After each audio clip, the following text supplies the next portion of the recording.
Good day, ladies and gentlemen, this is Professor Ma.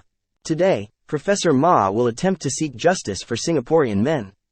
Professor Ma has been a loyal customer of a certain telco in Singapore for more than 12 years. Often, I see advertisements from that telco showing much better rates than my current subscription, but when I check with the telco, they always tell me that the special promotion rates are only for new lines. What the fork? All of us who live in Singapore are familiar with the telco providers treating new customers better than existing loyal customers, by stipulating that certain special offers are only open to new customers. According to Wikipedia, price walking, or the loyalty penalty, is a form of price discrimination whereby long-standing, loyal customers of a service provider are charged higher prices for the same services compared to customers that have just switched to that provider. The pricing strategy is common in the insurance and telecommunications industries. It is used to acquire new customers with artificially low rates or other incentives not available to existing clients, effectively using existing customers to subsidize the prices offered to new clients. Professor Ma would like to highlight the phrase, using existing customers to subsidize the prices offered to new clients. That basically means that the company effectively takes advantage of the loyal existing customer. The good news is that not all companies are like that. Airline companies, for example, tend to reward loyal customers.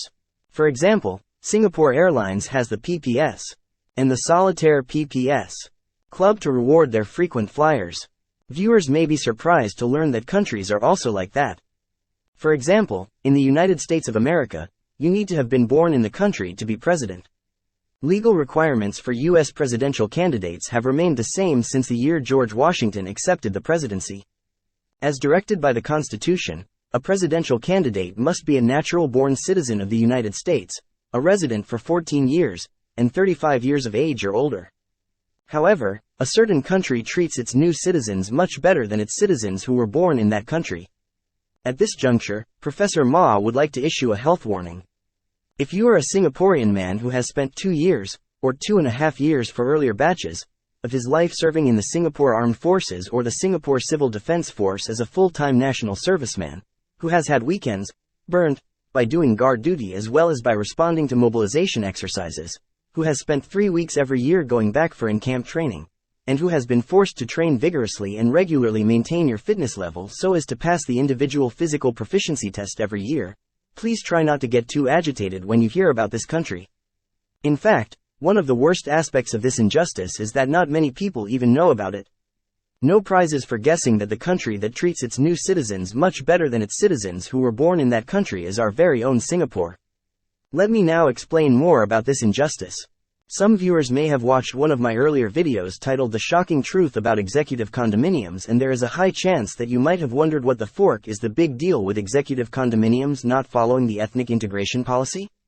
Professor Ma would like to clarify that I had deliberately toned down that video as the Ridout Road saga was at its peak and I did not want to distract viewers from the saga.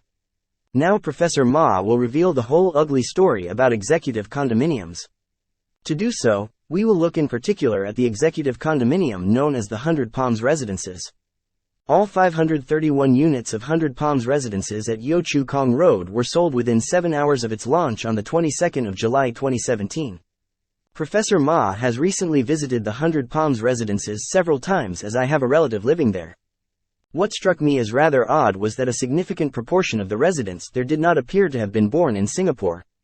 The number of 100 Palm residents with the PRC accent, the Malaysian accent, the Filipino accent and the India accent seemed to outnumber residents with Singaporean accent. What the fork? Surely there are more Singaporeans who are born in Singapore compared to Singaporeans who were not born here, basically new Singaporeans, or as the government refers to them, citizens by registration.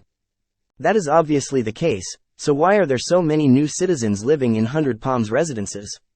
Remember, all 531 units of 100 Palms Residences at Yio Chu Kang Road were sold within 7 hours of its launch on the 22nd of July 2017. That means that there must have been many more applications from Singaporeans who are born in Singapore compared to applications from new Singaporeans. The problem is that 70% of executive condominium units are set aside for first-time buyers during the initial launch period. First-time buyers are defined as people who 1. Have not owned or sold a flat that was bought directly from the HDB, 2. Have not owned or sold a resale flat that was bought under the CPF housing grant scheme, or 3. have not owned or sold a design build and sell scheme, DBSS, or executive condominium. Most Singapore-born Singaporeans would not be able to afford an executive condominium as their first property. For example, Professor Ma's first property was a resale 4-room flat, and I had innocently taken the CPF housing grant. This grant of $30,000, which does not seem like a very large sum in the first place, would downgrade me to the status of non-first-time buyer if I were to apply for an executive condominium. On the other hand, most new citizens would be able to afford an executive condominium as their first property in Singapore, as they would have worked in Singapore for many years in order to upgrade from employment pass to permanent resident and then to new Singaporean.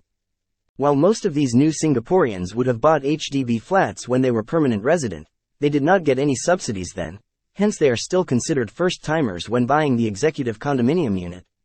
In other words, the policy reserving 70% of executive condominium units for first-time buyers essentially means almost 70% of executive condominium units are reserved for new Singaporeans, most of whom did not serve national service. At this juncture, Professor Ma would like to invite the relevant government agency to prove me wrong. The relevant agency would need to disclose to me what is the percentage of male owners, being either joint owners or tenants in common, of 100 Palms residences who have served national service. Professor Ma suspects that the percentage is less than 50%. The relevant government agency can contact Professor Ma via email to theprofessorma@gmail.com. According to Minister for Defense Dr. Ng Eng Hen in 2022, since 2000, on average, 3,400 new citizens are registered each year who have been or will be enlisted like all male Singaporeans to serve their NS duties. This statement is potentially misleading because it includes permanent residents who have chosen to serve national service so as to obtain Singapore citizenship, as well as new citizen males who are still wearing diapers. In other words, the 3,400 number includes children who have become new citizens along with their parents.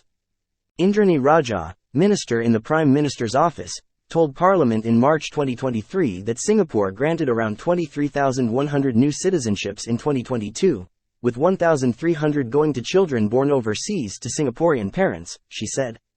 Going by the traditional birth-gender ratio of approximately 1 male to 1 female, this would mean that there should have been about 11,550 new male citizens. As stated by Indrani Rajah, out of these 11,550 new male citizens, only 3,400 have served or will eventually serve national service. In other words, it appears that only 30% of new male Singaporeans, or as the government puts it, citizens by registration, have served or will eventually serve national service. And yet 70% of executive condominiums are effectively reserved for citizens by registration. What the fork? At this juncture, Professor Ma would like to inform my esteemed viewers that I was born in Singapore and I was second sergeant in a guards unit. I have served my 2.5 years full-time national service, actual service length was 2 years 4 months, and fellow NS. Men will know why, as well as a full 13-year cycle of reservist obligations. Again, actual cycle length was 10 years and fellow NS. Men will also know why. In addition, if I am defending Singapore and have to lay down my life for the country, I will do so. I love Singapore and I will never betray my country. Unfortunately, from what it seems from the information above, the government of my country has apparently betrayed me and the more than 1 million national servicemen from past and present. So how can Singapore correct this injustice? Professor Ma will now reveal how simple it is to correct this injustice.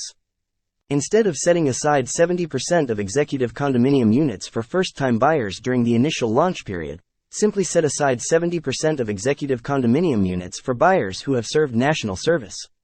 In subsequent videos, Professor Ma will analyze more issues of interest as well as seek further justice for Singaporean men. In the meantime, please help by liking and by subscribing. Thank you.